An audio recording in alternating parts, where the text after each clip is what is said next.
कि इतने हरामखोर हैं कि इन्होंने अपने बाप बदल लिए। नेताओं को कह रहा हूं, मैंने उन नेताओं को देखा जो 10 साल पहले समाजवादी पार्टी और बसपा पे काम कर रहे थे, वो भी खाकी चड्डी पहन के आरएसएस के 100 साल की वर्षगांठ मना रहे। ये 60 दिन की तैयारी है और जिस दिन 70 दिन की तैयारी कर देंगे उस दिन थोड़ा लोटा और कमंडल यहां से बांध के और बाहर भगाने की तैयारी कर देंगे कि मैं सुर को साथ बनाता हूं और मैं नौसखिए नौजवानों को बात बनाता हूं। यही सभा अगर किसी और पार्टी की होती तो कम से कम 2 लाख 3 लाख रुपया खर्च किया जाता, तब भी इतने लोग इकट्ठा नहीं होते। मतलब राजा बनता जा रहा है लेकिन रानी के पेट से। लेकिन बाबा साहब ने कहा था कि जिस दिन ये संविधान सही हाथों में पहुंच जाएगा उस दिन राजा रानी के पेट से नहीं पैदा होगा, और की बेटी से पैदा होगा। सीतापुर की राजनीति बहुत ही खड़ी भाषा में कहूं तो मुझे 2 कौड़ी की लगती कारण, लेकिन कमाल की बात है कि अगर जिले से 4 जिले आगे निकल जाओ तो सीतापुर के किसी एक नेता को चौथा जिला वाले लोग नहीं जानते। सीतापुर की लहरपुर तहसील के गांव लच्छान नगर में सोमवार को भीम आर्मी के प्रदेश अध्यक्ष डॉक्टर कुलदीप भार्गव पहुंचे। प्रदेश अध्यक्ष डॉक्टर कुलदीप भार्गव ने विशाल बहुजन एकता भाईचारा सम्मेलन में मुख्य अतिथि के तौर पर कार्यक्रम को संबोधित किया। और मैं फिर कहता हूं, ये 60 दिन की तैयारी है और जिस दिन 70 दिन की तैयारी कर देंगे उस दिन थोड़ा लोटा और कमंडल यहां से बांध के और बाहर भगाने की तैयारी कर देंगे। छोटा करने की हिम्मत मत कीजिए। ये नौजवान जरूर है, मैं कहता हूं कि मैं सुर को साथ बनाता हूं और मैं नौसखिए नौजवानों को बात बनाता हूं। ये जो बात मैं तैयार कर रहा हूं, एक दिन इनकी उड़ान जब आप देखेंगे तो आपके सर से टोपी खिसक जाएगी कि ये नौजवान लड़का कहता था, इसने क्या कर दिया। इनकी हिम्मत का आपको अंदाजा नहीं। संसाधन की कमी होने के बावजूद यहाँ पत्रकार बंधु भी मौजूद, मैं चाहूंगा कि एक बार इस सभा की तरफ में वीडियो जरूर घुमाएं और आपसे मैं चाहूंगा कि हाथ खड़ा करके बताएं, क्या किसी को यहाँ पर पैसे देके बुलाया गया? क्या पैसे देके आपको बुलाया गया? अपने पैसों से आए हो ना। यही सभा अगर किसी और पार्टी की होती तो कम से कम 2 लाख 3 लाख रुपया खर्च किया जाता, तब भी इतने लोग इकट्ठा नहीं होते।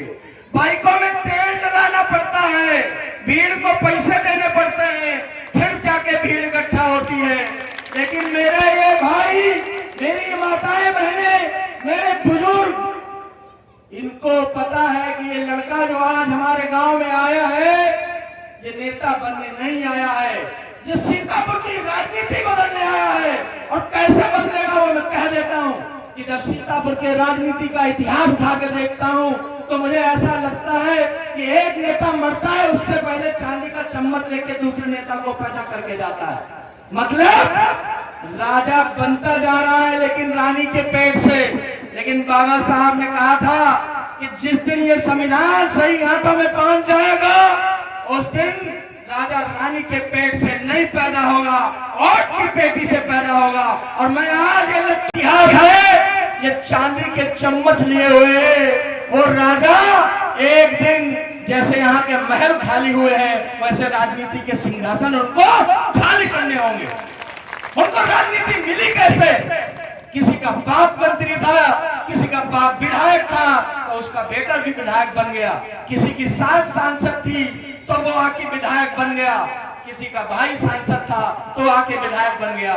लेकिन मैं फिर कहता हूं, मेरी आवाज को पहुंचाने का काम करिएगा उन तक कि अब किसी का बेटा विधायक नहीं बनेगा, किसी का दामाद विधायक नहीं बनेगा, खेत खलिहान में काम करने वाला नौजवान विधायक बनेगा, तरतीब मजदूर का बेटा विधायक बनेगा, किसान का बेटा विधायक बनेगा।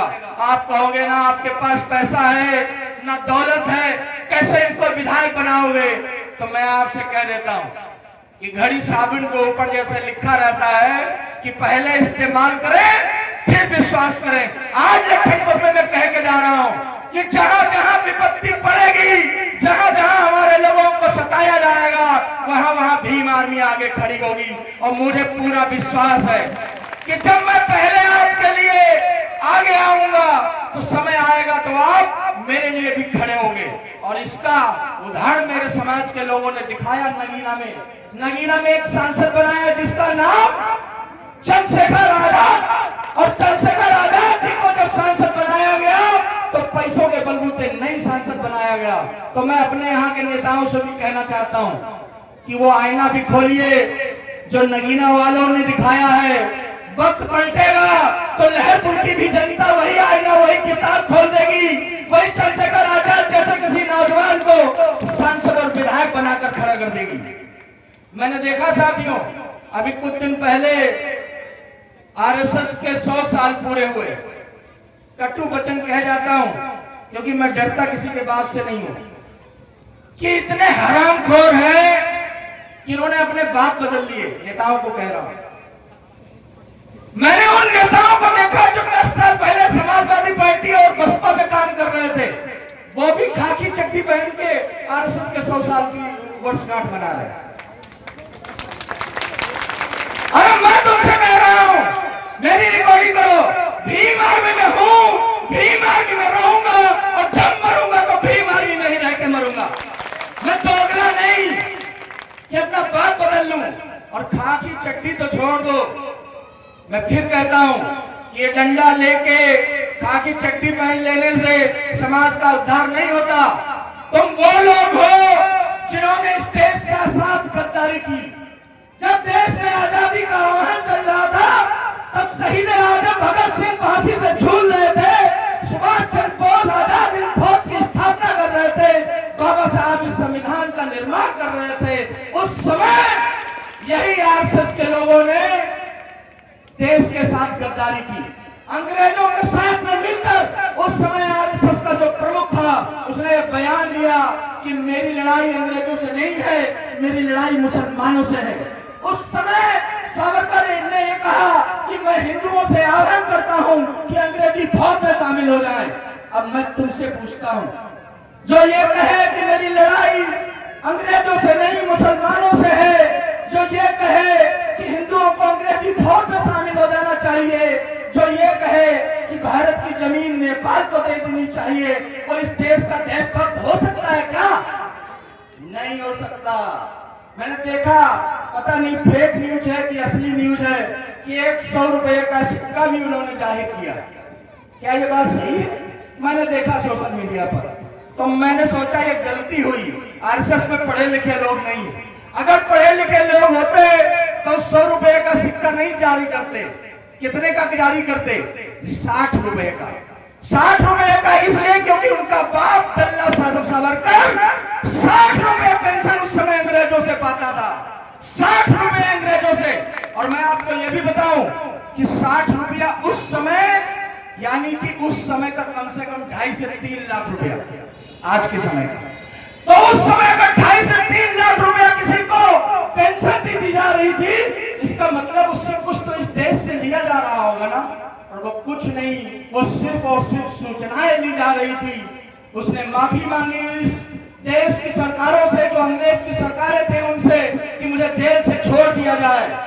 मैं ये कहता हूं कि मैं धन्य अपने आप को मानता हूं कि मैं बाबा साहब का वंशज हूं, मैं सरदार उधम सिंह का वंशज हूं, मैं सरदार भगत सिंह का वंशज हूं, कि कभी मेरे जुबान से किसी के लिए माफी नहीं निकलेगी। सख्त से जुदा हो जाएगा लेकिन माफी नहीं निकलेगी। कार्यक्रम में भीम आर्मी के कार्यकर्ताओं ने प्रदेश अध्यक्ष का स्वागत किया। कार्यक्रम की अध्यक्षता जिलाध्यक्ष राकेश राजवंशी ने की। प्रदेश अध्यक्ष कुलदीप भार्गव ने कार्यकर्ताओं का उत्साहवर्धन करते हुए सफल कार्यक्रम की तारीफ की।